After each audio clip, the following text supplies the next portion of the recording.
Okay, നമ്മൾ ഇനി പഠിക്കാൻ പോകുന്ന ബുധൻ എന്ന് പറയുന്ന ഗ്രഹത്തെക്കുറിച്ചിട്ടാണ്. വളരെ പ്രധാനപ്പെട്ട PSC പരീക്ഷകളിൽ എപ്പോഴും ഈ ഒരു ഗ്രഹവുമായി ബന്ധപ്പെട്ട ചോദ്യങ്ങൾ ഉണ്ടാകാറുണ്ട്. അപ്പോൾ നിങ്ങൾ വളരെ ശ്രദ്ധിച്ചിരിക്കുക. ഈസിയാണ് സംഭവം, എന്നാൽ ഇച്ചിരി കോംപ്ലിക്കേറ്റഡ് ആയിട്ടുള്ള ഒരു ഏരിയ ആണ് നമ്മുടെ ജ്യോതിശാസ്ത്രം എന്ന് പറയുന്നത്. സയൻസ് ആയതുകൊണ്ടാണ്. സയൻസ് ബാക്ക്ഗ്രൗണ്ട് ഇല്ലാത്ത കുട്ടികൾക്ക് ദഹിക്കാൻ ഇച്ചിരി പാടാണ് സയൻസ്. എന്നാൽ നമ്മൾ വളരെ സിമ്പിളായിട്ടാണ് ഇപ്പോൾ പഠിപ്പിക്കുന്നത്. എല്ലാവർക്കും മനസ്സിലാവുന്ന രീതിയിലാണ് നമ്മൾ കൈകാര്യം ചെയ്യുന്നത്. അപ്പോൾ ആദ്യം നമ്മൾ ബുധനിലേക്ക് പോവുകയാണ്. ബുധൻ്റെ സൂര്യൻ എന്നുള്ള അകലം എത്രയാണെന്ന് ചോദിച്ചാൽ 0.39 ആസ്ട്രോണമിക്കൽ യൂണിറ്റാണ്. 0.39 ആസ്ട്രോണമിക്കൽ യൂണിറ്റാണ് സൂര്യനിൽ നിന്നുള്ള അകലം. ബുധനിലേക്ക് സൂര്യൻ എന്നുള്ള അകലം എത്രയാണെന്ന് ചോദിച്ചാൽ 0.39 ആസ്ട്രോണമിക്കൽ യൂണിറ്റ് അല്ലെങ്കിൽ 0.39 ജ്യോതിർമാത്രയാണ്. എന്താണ് ഈ ഭ്രമണകാലം 58 ദിവസം എന്ന് പറയുന്നുണ്ട്. അതുപോലെ തന്നെ പരിക്രമണകാലം എന്ന് പറയുന്നത് 88 ദിവസമാണ്. എത്രയാണ്? 88 ദിവസമാണ്.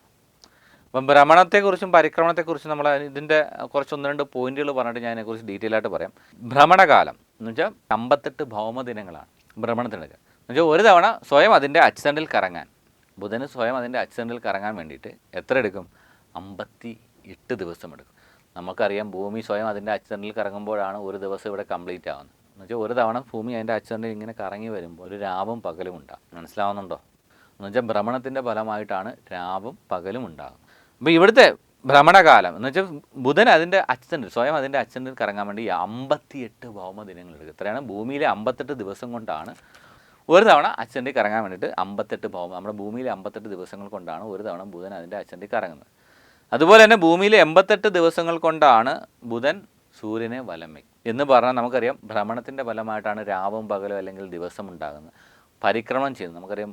അപ്പോൾ ഇവിടെ സൂര്യനെ ബുധൻ വലം വയ്ക്കാൻ വേണ്ടിയിട്ട് 88 ദിവസം എടുക്കും. എന്ന് വെച്ചാൽ ബുധനിലെ ഒരു വർഷമെന്ന് പറയുന്നത് 88 ഭൗമദിനങ്ങളാണ്. ഇവിടെ 58 ദിവസം എന്ന് വെച്ചാൽ ബുധനിലെ ഒരു ദിവസം എന്ന് പറയുന്നത് രാവും പകലും എന്ന് പറയുന്നത് ഭൂമിയിലെ 58 ദിവസങ്ങൾ കൊണ്ടാണ് കംപ്ലീറ്റ് ചെയ്യുന്നത്. എന്ന് പറഞ്ഞാൽ ഭ്രമണം കംപ്ലീറ്റ് ചെയ്യാൻ ബുധന് 58 ദിവസവും പരിക്രമണം കംപ്ലീറ്റ് ചെയ്യാൻ ഭൂമിയിലെ 88 ദിവസവും എടുക്കും.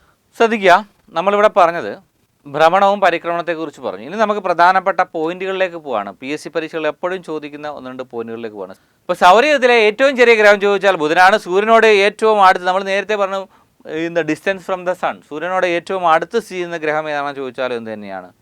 സൂര്യനോട് ഏറ്റവും അടുത്ത് സ്ഥിതി ചെയ്യുന്ന ഗ്രഹം എന്ന് ചോദിച്ചാലും എന്ത് തന്നെയാണ്? ബുധൻ തന്നെയാണ്. നമുക്കറിയാം, ദാണ്ട് ഇതാണല്ലോ സണ്ണ്. ഇത് സണ്ണാണെന്നിരിക്കട്ടെ, ഇത് സണ്ണാണ്. നമ്മൾ പറയാം ബുധൻ, ശുക്രൻ, ഭൂമി, ചൊവ്വ, വ്യാഴം, ശനി, യുറാനസ്, നെപ്റ്റ്യൂൺ അല്ലേ? ഇത് സണ്ണാണ്. അപ്പോൾ സണ്ണിനോട് ഏറ്റവും അടുത്താണ് ആര് സ്ഥിതി ചെയ്യുന്നത്? ബുധൻ സ്ഥിതി. അപ്പോൾ ഈ സൂര്യനെ ഇങ്ങനെ പെട്ടെന്ന് അങ്ങ് വലം വയ്ക്കാൻ പറ്റും. പക്ഷെ നെപ്റ്റ്യൂണൊക്കെ വലം വയ്ക്കണമെങ്കിൽ ഇത്രയും വലിയൊരു വട്ടം അടിച്ച് വരണം അല്ലേ? ഇത്രയും വലിയൊരു റൗണ്ട് അടിച്ച് വരണം. അപ്പോൾ ബുധൻ വളരെ പെട്ടെന്ന് ആരെ അങ്ങ് വലം വയ്ക്കുന്നു? സൂര്യനെ അങ്ങ് വലം വയ്ക്കുന്നു. ആ ഒരു അർത്ഥത്തിലാണ് പരിക്രമണ വേഗത ഏറ്റവും കൂടുതലുള്ള ഗ്രഹം. പരിക്രമണ വേഗത ഏറ്റവും കൂടുതലുള്ള ഗ്രഹം എന്ന് ചോദിച്ചാൽ ഏതാണ്? ബുധനാണ്. അങ്ങനെയാണെങ്കിൽ ഏറ്റവും അങ്ങ് അറ്റത്ത് നിൽക്കുന്ന നെപ്റ്റ്യൂൺ ആയിരിക്കും എന്ത്? പരിക്രമണ വേഗത ഏറ്റവും കുറവ്. അപ്പോൾ പരിക്രമണ വേഗത കൂടുതലായതുകൊണ്ട് വളരെ പെട്ടെന്ന് സൂര്യനെ അങ്ങ് കംപ്ലീറ്റ് ആയിട്ട് അങ്ങ് വലം വയ്ക്കുന്നു. അപ്പോൾ വളരെ പെട്ടെന്ന് അവിടുത്തെ വർഷം അങ്ങ് തീരുന്നു. അപ്പോൾ അങ്ങനെ ഒരു ചോദ്യം ഇവിടെ ചോദിക്കാം. നമുക്കറിയാം പരിക്രമണം ചെയ്യുന്നതിൻ്റെ ഫലമായിട്ടാണല്ലോ എന്ത് വർഷമുണ്ടാകുന്നത് നമ്മൾ നേരത്തെ പറഞ്ഞു കഴിഞ്ഞു. അപ്പോൾ വളരെ പെട്ടെന്ന് സൂര്യനെ അങ്ങ് വലം വയ്ക്കുന്നതുകൊണ്ട് അവിടുത്തെ വർഷം എന്ന് പറയുന്നത് വളരെ പെട്ടെന്ന് അങ്ങ് കംപ്ലീറ്റ് ആവുന്നു. അപ്പോൾ ഏറ്റവും ദൈർഘ്യം കുറഞ്ഞ വർഷമുള്ള ഗ്രഹം എന്ന് ചോദിച്ചാൽ എന്താടേ? ഏറ്റവും ദൈർഘ്യം കുറഞ്ഞ വർഷമുള്ള ഗ്രഹം ഏതാണെന്ന് ചോദിച്ചാൽ ബുധനാണ്. അതുപോലെ തന്നെ നമുക്കറിയാം ഏറ്റവും ചെറിയൊരു ഗ്രഹമാണ്, ഏറ്റവും വലുതാണ് വ്യാഴം. ഏറ്റവും ചെറിയ ഗ്രഹമായ ബുധനിൽ എന്ത് കുറവാണ്? ജിയുടെ വാല്യൂ കുറവാണ്, അല്ലെങ്കിൽ ഗ്രാവിറ്റി കുറവാണ്. ഇവിടെ ജിയുടെ വാല്യൂ കൂടുതലാണ്. എന്ന് പറഞ്ഞാൽ ഗുരുത്വാകർഷണ ബലം ഏറ്റവും കുറവുള്ള ഗ്രഹം എന്ന് ചോദിച്ചാൽ ബുധനാണ്. എന്നാൽ ഗുരുത്വാകർഷണ ബലം ഏറ്റവും കൂടുതൽ അനുഭവപ്പെടുന്ന ഗ്രഹം എന്ന് ചോദിച്ചാൽ ഏതാണ്? വ്യാഴമാണ്. അപ്പോൾ നമ്മൾ പറഞ്ഞു, അതാണ് ഇവിടെ 1-2 കാര്യങ്ങൾ വളരെ സീരിയസ് ആയിട്ട് നമ്മൾ പറയേണ്ടതായിട്ടുണ്ട്. നമുക്കറിയാം ഈ ബുധൻ അതുപോലെ തന്നെ വ്യാഴം. ഏറ്റവും ചെറിയ ഗ്രഹമാണ് ബുധൻ, ഏറ്റവും വലിയ ഗ്രഹമാണ് വ്യാഴം. ഗ്രാവിറ്റി കുറവാണ് ഇവിടെ, വ്യാഴത്തിൽ ഗ്രാവിറ്റി കൂടുതലാണ്. നമുക്കറിയാം ജിയുടെ വില ബുധനിൽ എത്രയാണെന്ന് ചോദിച്ചാൽ 3.7 മീറ്റർ/സെക്കൻഡ് ആണ്. വ്യാഴത്തിലെ ജിയുടെ വില 27.1 മീറ്റർ/സെക്കൻഡ് ആണ്. മനസ്സിലായോ? ബുധനിലെ ജിയുടെ വില എത്രയാണെന്ന് ചോദിച്ചാൽ 3.7 മീറ്റർ/സെക്കൻഡ് ആണ്. വ്യാഴത്തിലാകുമ്പോൾ 27.1 മീറ്റർ/സെക്കൻഡ് ആണ്. അപ്പോൾ എന്താണ് വെയിറ്റ് എന്ന് ചോദിച്ചാൽ വെയിറ്റ് എന്ന് പറഞ്ഞാൽ മാസ് ഇൻറ്റു ഗ്രാവിറ്റിയാണ്. ഗ്രാവിറ്റി മാറുന്നതനുസരിച്ച് എന്ത് മാറൂടെ? വെയിറ്റ് മാറത്തില്ലേ അല്ലേ? അപ്പോൾ ഈ ജിയുടെ വില കൂടുന്നതനുസരിച്ച് വെയിറ്റും വ്യത്യാസപ്പെടും. അങ്ങനെയാണെങ്കിൽ ചോദ്യം ഇതാണ്, ഏറ്റവും കൂടുതൽ വസ്തുക്കൾക്ക് ഏറ്റവും കൂടുതൽ ഭാരം അനുഭവപ്പെടുന്നത്, വെയിറ്റ് അനുഭവപ്പെടുന്നത് എവിടെയാണെന്ന് ചോദിച്ചാൽ വ്യാഴമാണ്. ഏറ്റവും കുറവ് എവിടെയാണെന്ന് ചോദിച്ചാൽ എവിടെയാണ്? ബുധനിലാണ്. അപ്പോൾ ഈ ജിയുടെ വില മാറുമ്പോൾ കൂടുമ്പോൾ എന്ത് വരും? വെയിറ്റ് കൂടത്തില്ലേ? മാസ് എപ്പോഴും എന്താണ്? കോൺസ്റ്റൻ്റ് ആണ്. അപ്പോൾ വെയിറ്റ് എന്തുമായി ബന്ധപ്പെട്ടിരിക്കുകയാണ്? ഗ്രാവിറ്റിയുമായി ബന്ധപ്പെട്ടിരിക്കുകയാണ്.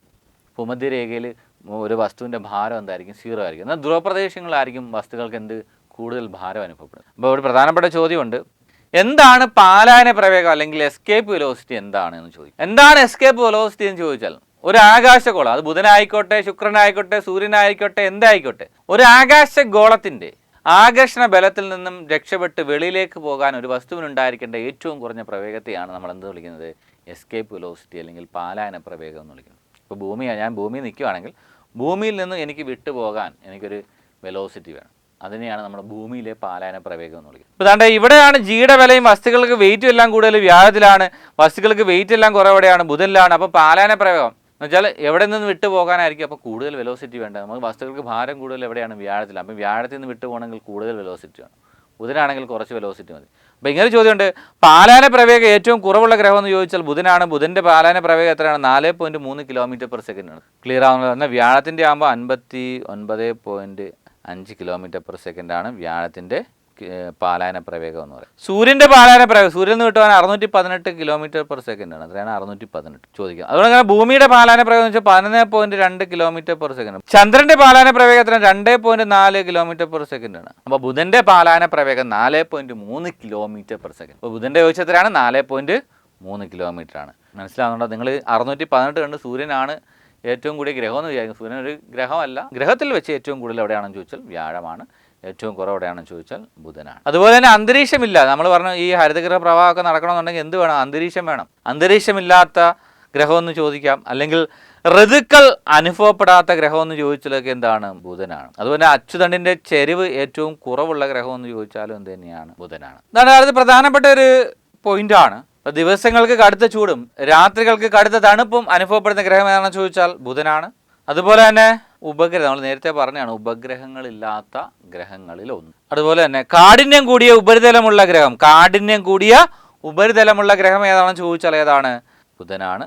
അതുപോലെ തന്നെ ഭൂമിയുടെ ഏകദേശം തുല്യ സാന്ദ്രത എന്ന് വെച്ചാൽ സാന്ദ്രതയിൽ 2ാം സ്ഥാനമാണ്. ആർക്ക്? തുല്യമല്ല, എന്നാൽ കുറവാണ്. അപ്പം ഭൂമിയുടെ അടുത്ത് തന്നെ സാന്ദ്രതയുണ്ട്. ഈ സാന്ദ്രതയിൽ 2ാം സ്ഥാനം എന്ന് ചോദിച്ചാൽ ആർക്കാണ്? ബുധനാണ്. അടുത്ത വളരെ പ്രധാനപ്പെട്ട ഒരു പോയിന്റാണ്, ഭൂമിയുടെ തുല്യമായ കാന്തിക മണ്ഡലമുള്ള ഗ്രഹം, മാഗ്നറ്റിക് ഫീൽഡ്. ഭൂമിക്ക് തുല്യമായ മാഗ്നറ്റിക് ഫീൽഡുള്ള ഗ്രഹമാണ്. അതുപോലെ തന്നെ റോമൻ ഗോഡസ് ഓഫ് മെസ്സഞ്ചർ, റോമക്കാരുടെ സന്ദേശവാഹകൻ്റെ പേരിൽ അറിയപ്പെടുന്ന ഗ്രഹമാണ്. അതുപോലെ തന്നെ ജലനക്ഷത്രം എന്ന പേരിൽ അറിയപ്പെടുന്ന ഗ്രഹമാണ് എന്ന് ചോദിച്ചാൽ എന്താണ്? ബുധനാണ്. അതുപോലെ മറുത എന്നറിയപ്പെടുന്ന ഗ്രഹം എന്ന് ചോദിച്ചാലും എന്ത് തന്നെയാണ്? ബുധനാണ്. ഭൂമിയുടെ തുല്യമായ കാന്തിക മണ്ഡലമുള്ള ഗ്രഹം ഏതാണ് എന്ന് ചോദിച്ചാൽ ബുധനാണ്. റോമക്കാരുടെ സന്ദേശവാഹക ദേവൻ്റെ, ഇപ്പോൾ ഓരോ ഗ്രഹങ്ങളും ഓരോ ദേവൻ്റെയും ദേവതയുടെയൊക്കെ പേരിലാണ് അറിയപ്പെടുന്നത്, ബുധനും ശുക്രനും ഒക്കെ. അപ്പോൾ ഈ റോമക്കാരുടെ സന്ദേശവാഹകൻ്റെ പേരിൽ അറിയപ്പെടുന്നത്, അല്ലെങ്കിൽ റോമൻ ഗോഡ് ഓഫ് മെസ്സഞ്ചർ, സന്ദേശവാഹകൻ്റെ പേരിൽ അറിയപ്പെടുന്ന ഗ്രഹം ഏതാണെന്ന് ചോദിച്ചാൽ ബുധനാണ്. അതുപോലെ തന്നെ ജലനക്ഷത്രം, എന്താണ്? ജലനക്ഷത്രം എന്നറിയപ്പെടുന്ന ഗ്രഹം ഏതാണെന്ന് ചോദിച്ചാലും ഏതാണ്? മർദ എന്നൊക്കെ അറിയപ്പെടുന്ന മോസ്റ്റ് ക്രാറ്റഡ് പ്ലാനറ്റ് എന്നൊക്കെ പറഞ്ഞാൽ എന്താണ്? ബുധനാണ്. അപ്പോൾ ബുധനുമായി ബന്ധപ്പെട്ട പ്രധാനപ്പെട്ട പോയിന്റുകളെല്ലാം നമ്മൾ ഇപ്പോൾ പഠിച്ചു കഴിഞ്ഞു. വളരെ ഇമ്പോർട്ടൻ്റ് ആണ് ബുധൻ എന്ന് പറയുന്നത്. അപ്പോൾ നിങ്ങൾ ആവർത്തിച്ച് 1-2 തവണ ഇത് കണ്ട് കേട്ടുമൊക്കെ പഠിക്കുക. ഓക്കെ.